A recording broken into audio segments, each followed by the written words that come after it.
Good morning mga kabayan. Atin pong i-update ngayon itong Barangay Tuklong area. Itong video na ito mga kabayan, ito yung kuha pa natin noong November 26, 2025 pa po ito, no?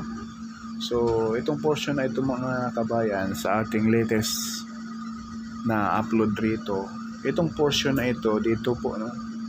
Ayan, kaharap sa ating kamera, dito po ay may area na po na sementado na sa ngayon at formado na po yan yung mismong mga portal beam dyan sa gagawing elevated na CC Link, Calax Cavite Link Expressway para right side. At ito yung Calax, ito yung Kawit Cavite Interchange mga bayan, no? Yung may sa bandang harapan natin na kung saan sa ngayon dyan mga bayan sa latest update natin ay ano po yan, ngayon may bubong na at halos kompleto na po ang paglatag ng concrete cement dyan sa mismong toll gate papunta doon sa mismong Centennial Road. So itong baling sa ating kamera ngayon mga kababayan, ito yung papunta na ng mismong open canal.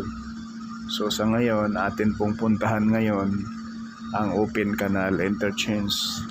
Sisilipin natin kung ano na po ang progress roon, no?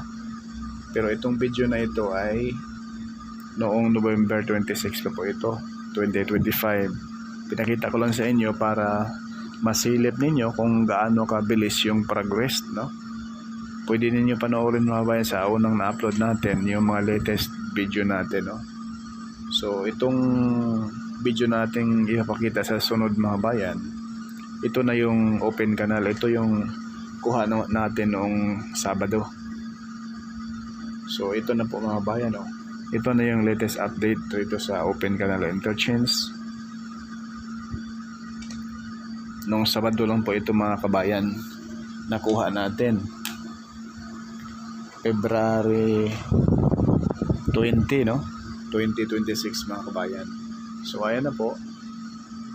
Dati sa bandang kanan ay hindi pa magalaw-galaw ng kontraktor yung Liton mga bayan dahil po sa right of way issue.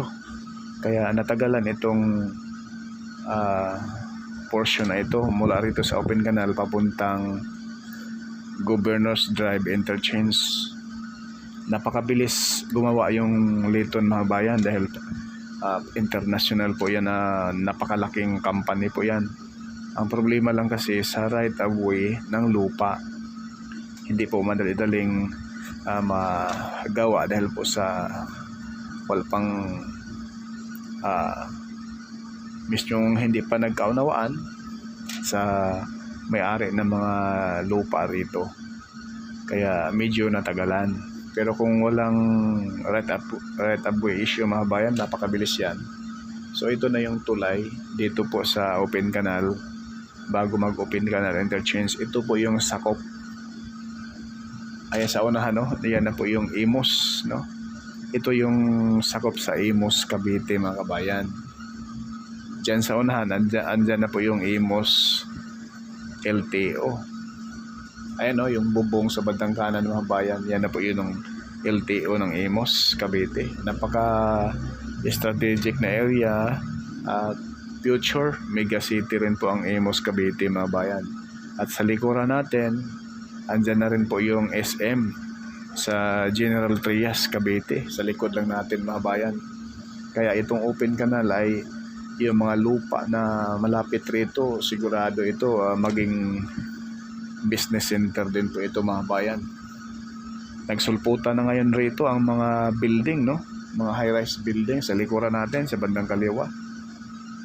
Dahil ito na po yung interchange mga bayan, no? Sa bandang kaliwa natin.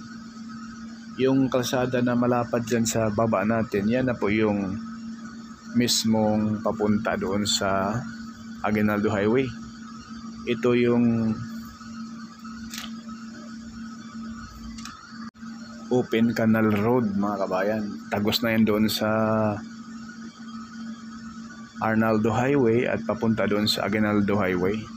So ayan po sa baba natin sa bandang kaliwa. Ayan. Ito na po yung Open Canal Interchange. Ayan oh.